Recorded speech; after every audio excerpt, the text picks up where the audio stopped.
तो आगे देखते हैं काइनेमेटिक इंडिटरमिनेसी में और क्या-क्या है।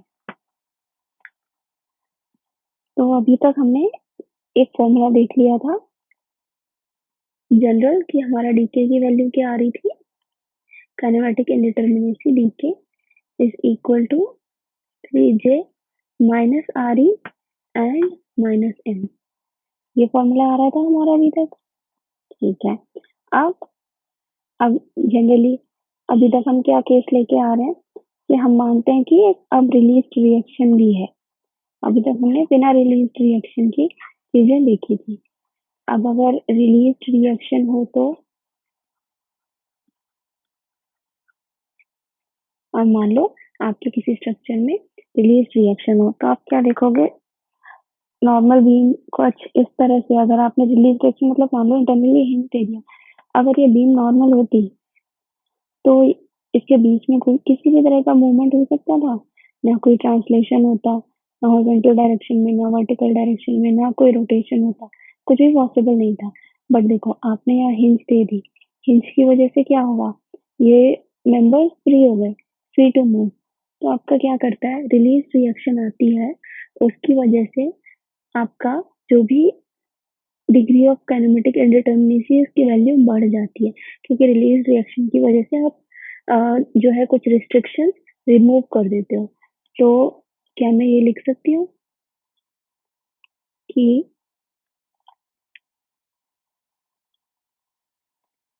dk can be equal to 3j minus RE minus M plus RR, क्योंकि रिलीज रिएक्शन की वजह से आपकी वैल्यू तो बढ़ रही है ना dk की। ठीक, तो मैंने ये लिख दिया, ये मान आया हमारे पास फाइनल फॉर्मूला आपका काइनेमेटिक इंडिटरमिनेसी का। ओके, अब देखो, आप इसमें भी आपके दो केसेस हो सकते हैं। एक केस तो ये होगा कि आपका मेंबर एक्सटेंसिबल हो, और दूसरा केस हो सकता है आपका मेंबर इनएक्सटेंसिबल हो। तो हम सबसे पहला वाला केस लेके अभी चलते हैं, इन release reaction.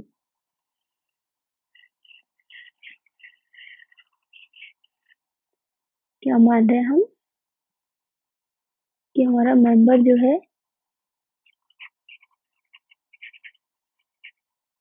Members are extensible लेके चल रहे हैं, चले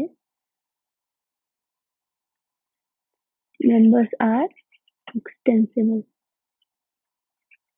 मतलब मेंबर्स की जो भी लेंथ है डायमेंशंस में चेंजेस आ सकते हैं, एक्सटेंसिबल का मतलब ये है।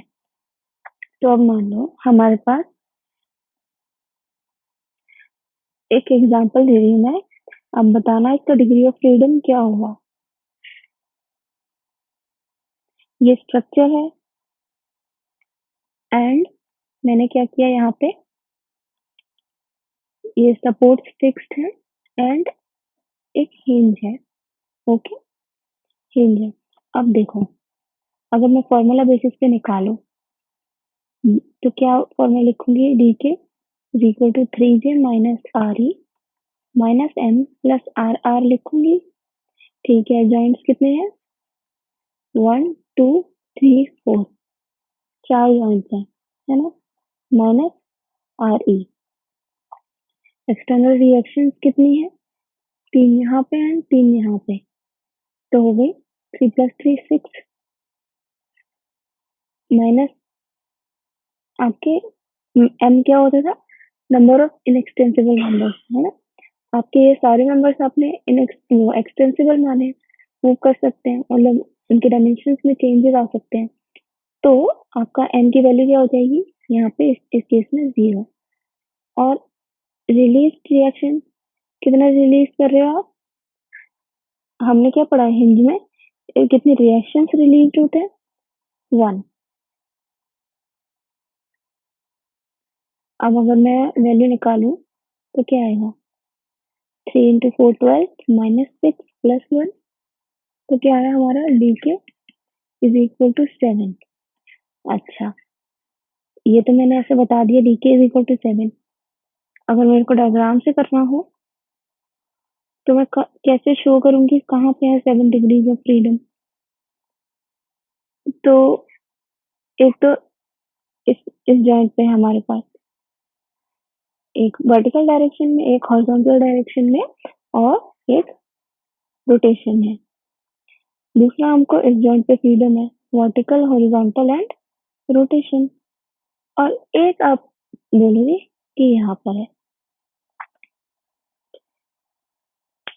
तो ये किया मैंने डिग्री ऑफ फ्रीडम और मैंने शो भी कर दिया। क्या ये करेक्ट है? क्या ये D K is equal to 7 correct है? और क्या मैंने इस तरह से शो किया है ये भी करेक्ट है? बिल्कुल नहीं। तो मैं इसको क्या काट दूंगी। आप भी अपने जो भी नोट्स हैं उसमें इसी तरह से बड़ा बड़ा काट लीजिएगा कि नहीं, आप इस तरह से जब भी रिलीज रिएक्शन की बात हो आप इस तरह से सॉल्व नहीं करेंगे। आप क्या करेंगे, आप एक इम्पोर्टेंट नोट डाल के लिखना कि आप क्या करेंगे, आप कंसिडर करेंगे हिंज को भी, जो भी इंटरनल पिन या फिर हिंज लगा हुआ है, एज अ जॉइंट। क्या करोगे, आप हिंज को भी एज अ जॉइंट ट्रीट करोगे, इसको नहीं छोड़ दोगे। तो जैसे टोटल मैंने 1 2 3 4 जॉइंट कंसिडर किए, मुझे इस केस में क्या करना है, मुझे 5 जॉइंट लेने हैं क्योंकि मैं हिंज को भी जॉइंट मानूंगी। तो अगर मैंने हिंज को एज अ जॉइंट कंसिडर किया तो चलो यही इसके नीचे सॉल्व करती हूँ। तो मैं देखती हूँ कि मेरा डी के क्या आएगा, 3 × 5 माइनस आर ई कितना है हमारे पास, 6 ही है। एक्सटेंसिबल मेंबर है सारे, कोई भी इनएक्सटेंसिबल नहीं है, तो 0 प्लस आर आर। आपके रिलीज रिएक्शन कितनी आती है हिंज की वजह से, 1। अब देखो, यस, तो अब हमारे पास टोटल कितना है, 3 × 5 15 माइनस 6 + 1 - 5, तो आपका आया 10। तो मैं ये बोल सकती हूँ आपका D K is equal to 10 and this is the correct approach. अब मैं ये बोल रही हूँ कि हाँ मैंने हिंज को एज अ जॉइंट कंसिडर कर लिया, ओके मैंने कर लिया। उसकी वजह से degree of indeterminacy, kinematic indeterminacy कितनी आई, 10 आई। कैसे आई, अब मैं इसको शो करना चाहती हूँ, मैं क्या करूंगी, 3 तो यहाँ पे ही है, 3 यहाँ पे, टोटल 6 हो गई। तो अब कौन सा पॉइंट बचा, आपका हिंज बचा जिससे 10 - 6 मतलब 4। 4 जो इंडिटर्मिनेसी की वैल्यू है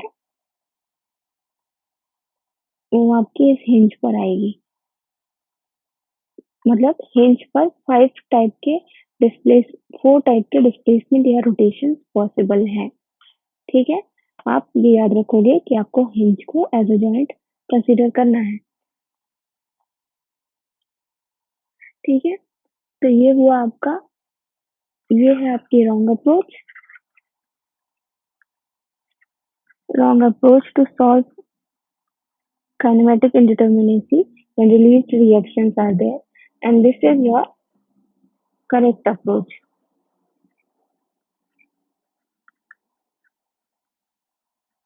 ओके, ठीक है। तो ये मैंने बात करी, ये हो गया 2D के लिए फॉर्मूला।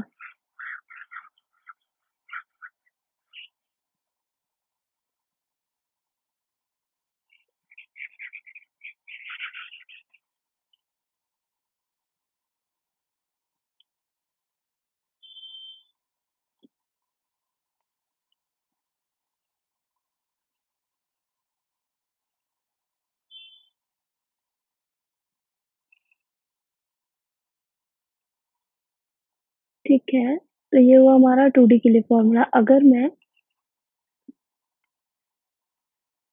3D की बात करूं तो मैं क्या बोलूंगी, हमारे पास डी के आएगा 6J - RE - M + RR। Okay, तो ये होगा आपका formula. Then we are talking about 3D और रिलीज रिएक्शन हो एक्सटेंसिबल मेंबर हो, ठीक है। किस केस में? इन 3D बीम्स या फिर फ्रेम्स, ठीक है, ये हुआ। अब अच्छा ठीक है, तो मैं यहाँ 3D और 2D बात कर ही रही हूँ, तो अगर मैं टोटल अब फाइनली बताऊँ तो मैं क्या बोलूँगी? तो अगर मैं बात करूँ इन 2D ट्रस, तो आपकी काइनेमेटिक इंडिटरमिनेसी क्या होगी? dk is equal to 2j minus R E, ठीक। अब मैं बात करूँ अगर इन 3D ट्रस, तो काइनेमेटिक इंडिटरमिनेसी क्या होगी? 3j माइनस आर ई, ठीक है।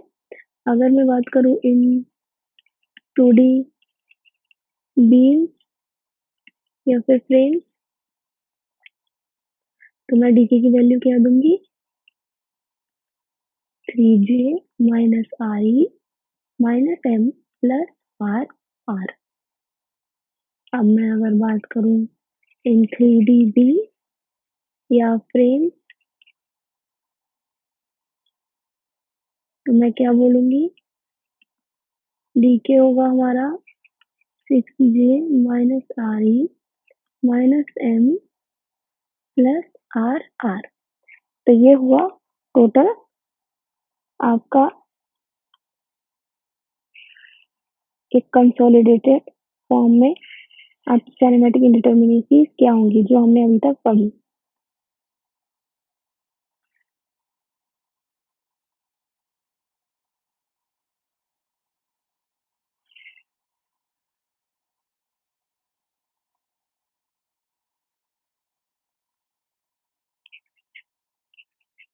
ओके, चलो तो अभी जहाँ तक भी हमने किया, एक क्वेश्चन डिस्कस कर लेते हैं, उससे थोड़ी और क्लैरिटी आ जाएगी।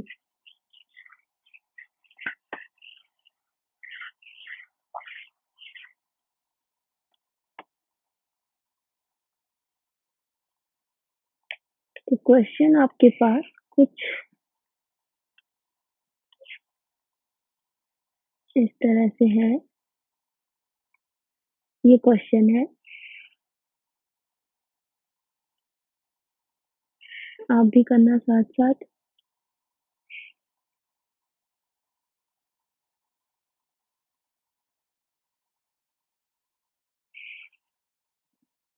हम सिर्फ डायग्राम को देख के सॉल्व करेंगे, ठीक है, हम अभी फॉर्मूला नहीं लगा रहे।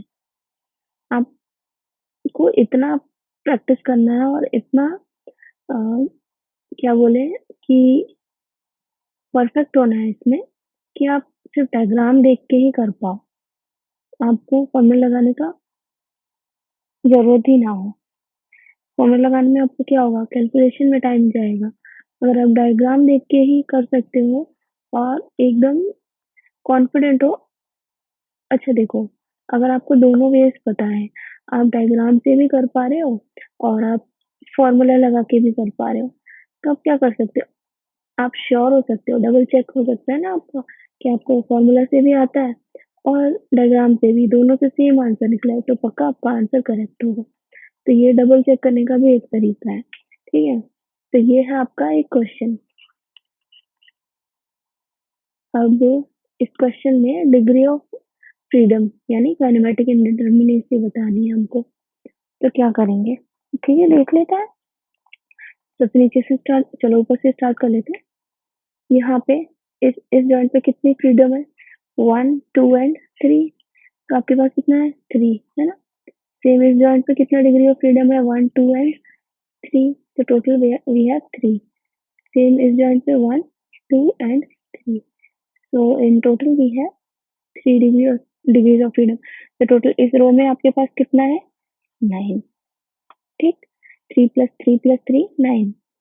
इस रो में आप देखो 1 2 3 1 2 3 1 2 3 1 2 3 1 2 एंड 3। तो कितना हुआ? 3 प्लस 3 प्लस 3 प्लस 3 प्लस 3, तो आपके पास आया टोटल इस रो में कितना है 15। ठीक है, अब इस रो में कितने डिग्रीज ऑफ फ्रीडम है, ये फिक्स्ड सपोर्ट है, कोई डिग्री ऑफ फ्रीडम है नहीं, जीरो। यहाँ पे क्या है, एक डिग्री ऑफ फ्रीडम है आपकी, क्या, मेंबर का रोटेशन, तो 1। यहाँ पे कितनी डिग्रीज ऑफ फ्रीडम है, देखो ये हिंज है और रोलर है, मतलब ये रोलर सपोर्ट है, एक इस डायरेक्शन में फ्रीडम है, एक रोटेशन में फ्रीडम है, तो टोटल आपके पास 2। यहाँ है, यहाँ सिर्फ एक ट्रांसलेशन हो सकता है तो 1, यहाँ सिर्फ एक ही ट्रांसलेशन हो सकता है 1, तो इस रो में कितनी हुई 1 2 3 4 एंड 5, आपके पास टोटल है 5। तो अगर आप किनेमेटिक इंडिटर्मिनेसी बताना चाहो तो आप सिंपल क्या कर सकते हो, 9 प्लस 15 प्लस 5, तो कितना हुआ 15 प्लस 5 20 प्लस 9 29, तो आपका डीके की वैल्यू आई 29 के बराबर। ठीक है, ये मैंने सिंपल इसको देख के, कोई फॉर्मूला नहीं, कोई अगड़म तिगड़म कुछ नहीं लगाना, सिंपल हो गया ये। ठीक, तो ये हुआ आपका डिग्रीज ऑफ फ्रीडम का एक एग्जाम्पल। अब जैसे कि मैंने बात करी, लास्ट अभी एग्जाम्पल किया था फ्रेम वाला, उसमें मैंने हिंज पे बोला था टोटल हमारे पास डी के आ रहा था, कितना आ रहा था याद हो तो 10 आ रहा था, तो मैंने क्या बोला, हिंज पे मैंने 4 लगा दिए। अब आई डोंट नो आपके माइंड में उस टाइम क्वेश्चन आया कि नहीं कि हिंज पे 4 कैसे हो गए, तो ये हम अब हम डिस्कस करते हैं कि हाँ किस तरह से जो रिलीज रिएक्शन है उसके डिग्रीज ऑफ फ्रीडम निकाले जाते हैं।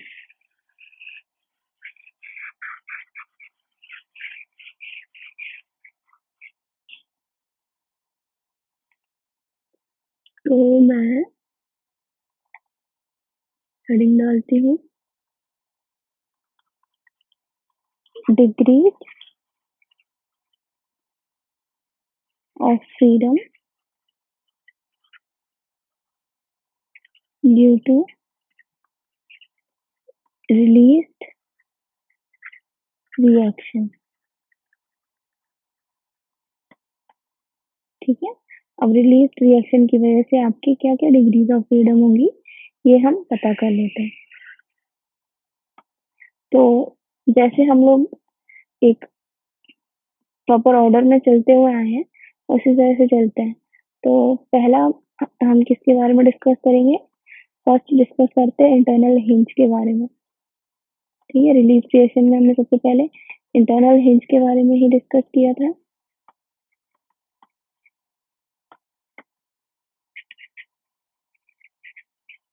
तो इंटरनल हिंज ये है, और हमने क्या देखा था, इसका जो रिलीज रिएक्शन आता था 1 आता था, है ना। अब देखो क्या है, कुछ इस तरह से है। ठीक, यहाँ पे आपका हिंज लगा है, ये मेंबर है, हमने कहीं किसी स्ट्रक्चर से कट किया। ठीक है, अब देखो डिग्री ऑफ फ्रीडम मतलब ये मेंबर क्या होगा, मूव करेगा। ठीक, मूव करेगा हिंज की वजह से, तो क्या होगा, कुछ मान लो इस तरह से ये मूव करके आएगा, यहाँ पे आपका हिंज है। ठीक है, अगर इस पे लोड लग रहा है, मान लो इस तरह से लोड लगा, तो फिर उसकी वजह से नीचे की तरफ झुकेगा और कुछ इस तरह से पोजीशन ले लेगा। अब आप देखो इस केस में ये अपनी पोजीशन से कितना डिफ्लेक्ट हुआ है, कैसे निकालोगे, तो देखो ये तो हुआ है इसका सेंटर, ये हुआ इसका सेंटर, तो आप क्या बोल सकते हो, एक तो इसने डिफ्लेक्शन किया किस डायरेक्शन में, एक्स डायरेक्शन में मूव हो गया। ठीक, और ये है आपका वाई डायरेक्शन, तो वाई डायरेक्शन में ये कितना मूव हो गया, का सेंटर, का सेंटर, वाई डायरेक्शन में कितना मूव हो गया, डेल वाई। ठीक है, अब देखो दो तो ये मूवमेंट हुए और एक आपका मूवमेंट होता है क्या, रोटेट, मेंबर आपके रोटेट हुए, है कि नहीं, मेंबर रोटेट हुए हैं हमारे पास, कितने, एक थीटा 1 और एक ये मेंबर रोटेट हुआ थीटा 2। तो इस तरह से आपके पास कितने डिग्रीज ऑफ फ्रीडम आए, हमारे पास डिग्रीज ऑफ फ्रीडम आ गए 4। कौन कौन से, theta 1, theta 2, del X and del Y. Okay, ठीक है, अब आप क्या करो, एक नोट लिख लेना, अच्छा, हमको हिंज का समझ में आ गया, 4 डिग्रीज ऑफ फ्रीडम होंगे for internal hinge. Then we have release reaction is equal to 1। तो अब मैं जो नोट बोल रही हूँ उसको लिख लेना कि if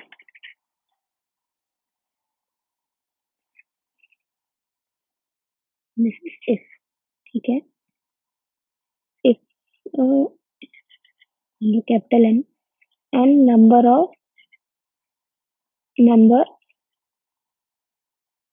are passing through a given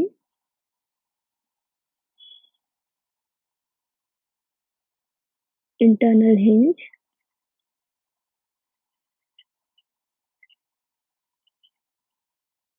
then n number of slopes are n number of slopes and two displacements.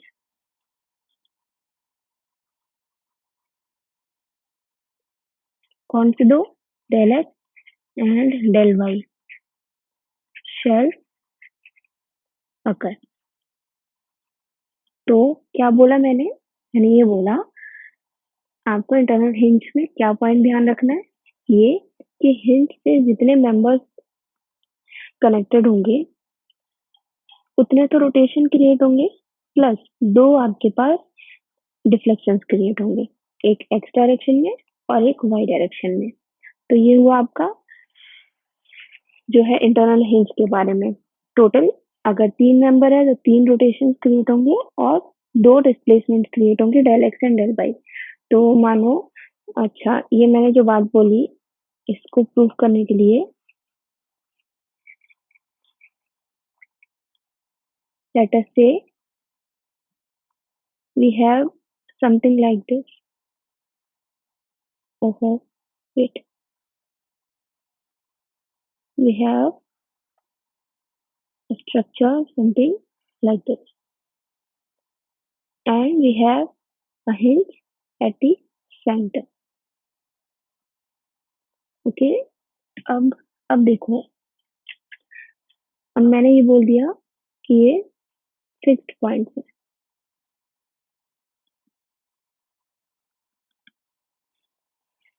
Okay, अब अगर इस पॉइंट पे कोई भी रिफ्लेक्शन आया, ठीक है, तो उस केस में क्या होगा, आपका मेंबर कुछ इस तरह से रोटेट हो जाएगा, सारे मेंबर्स में कुछ इस तरह से डिफ्लेक्शन क्रिएट होगा।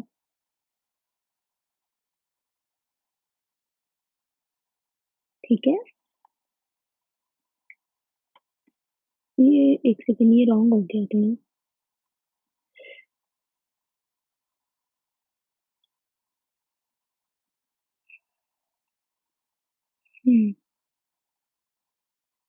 ठीक, चलो थोड़ा बहुत तो सही दिख रहा। Okay, it's fine. तो अब देखो, तो मैं क्या बोल रही थी कि हमारे पास जितने मेंबर्स हैं उतने रोटेशंस क्रिएट होंगे, प्लस हमारे पास क्या, दो डिस्प्लेसमेंट क्रिएट होंगे।